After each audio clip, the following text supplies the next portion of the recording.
This school prank lasted for 2 years. It all began at this high school when a single rubber duck appeared in the school's water fountain. And nobody thought much of it. It was just a random duck. Who cares? Until the next day, 2 ducks, then 4, then 10. By the end of that week, there was rubber ducks appearing in every sink, every toilet, and even in students' lockers. Teachers were losing their minds. The principal, she was done. She kept saying on the intercom, "Whoever's responsible for the ducks, speak up now, please."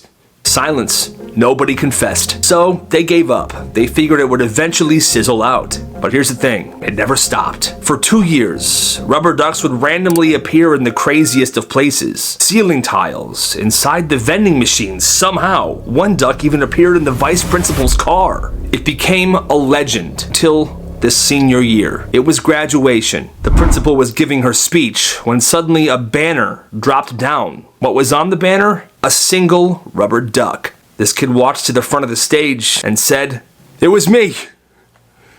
It was always me."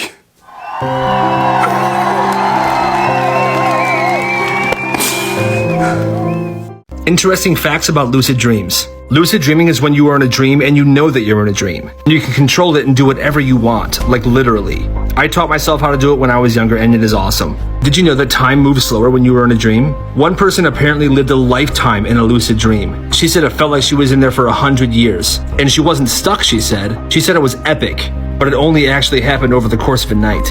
When you lucid dream, you can create a world, cities, houses, and even people that you can revisit every time you're back in that dream. It's like you have 2 lives, your waking life and your dream life. Dream characters are people that your subconscious puts in your dream. So say you're 100% lucid, you know you're dreaming, and you walk around a city. If you ask a question to somebody walking around, their answer is actually your subconscious talking to you. Have you ever had a lucid dream?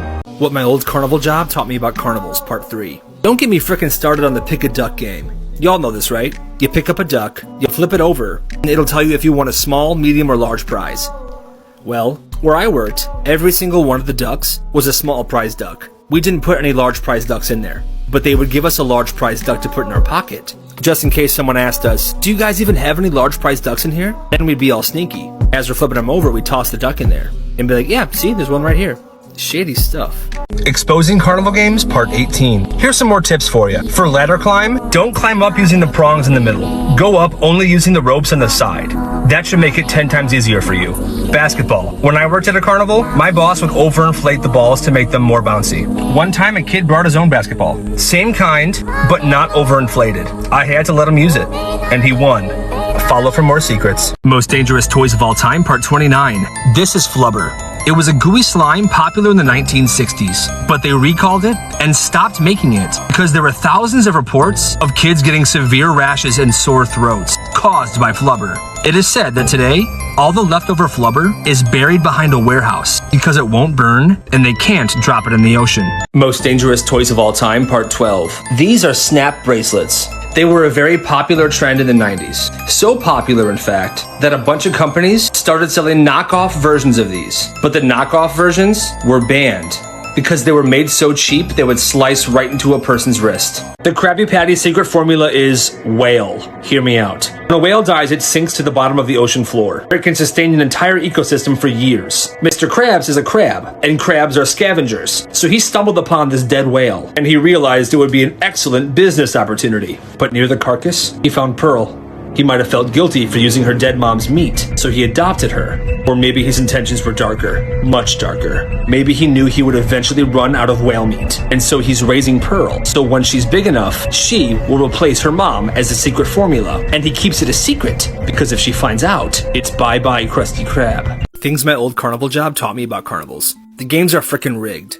And I don't mean they just make them hard to win. I mean some of them are impossible to win. Where I used to work, we had a game just like this one, where we were showing a bunch of big prizes you could possibly win, but the game was unwinnable. At my old job, we would get fired if we gave away a big prize. Sometimes the carnival game workers will show you how to play before you spend your money, but the tools they use to play the game are not the same ones you use when you play. They're trying to make it look easy, but in reality, you're about to waste your money. Some carnivals actually hire people to walk around carrying a big prize. It's advertisement.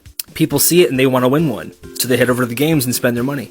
Black markets kids ran in their schools. A follower submission. This kid went to a military high school and Wi-Fi wasn't allowed in the dorms. The only place on campus that had Wi-Fi was the student center. So this guy got a brilliant idea. He bought a Wi-Fi repeater and set it up next to his window. That's when he realized he got just enough signal from the student center to boost it to his entire dorm. And this is how his business started. He charged people $10 a week to keep the password. He even kept an Excel sheet with everyone's device on there and if they paid or not. Payment was due every Thursday because that was the day they would get their allowance from their parents. And if they didn't pay by Friday, he would blacklist their devices and any other unknown ones that popped up on there. At one point, he was making $200 a week, and he was never caught.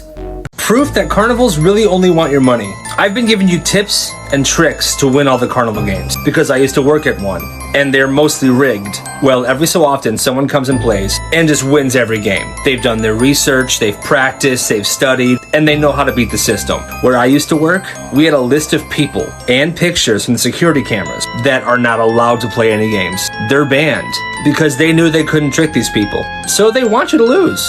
That's the whole point. Still, I don't care. Go win all the prizes. Follow for more secrets.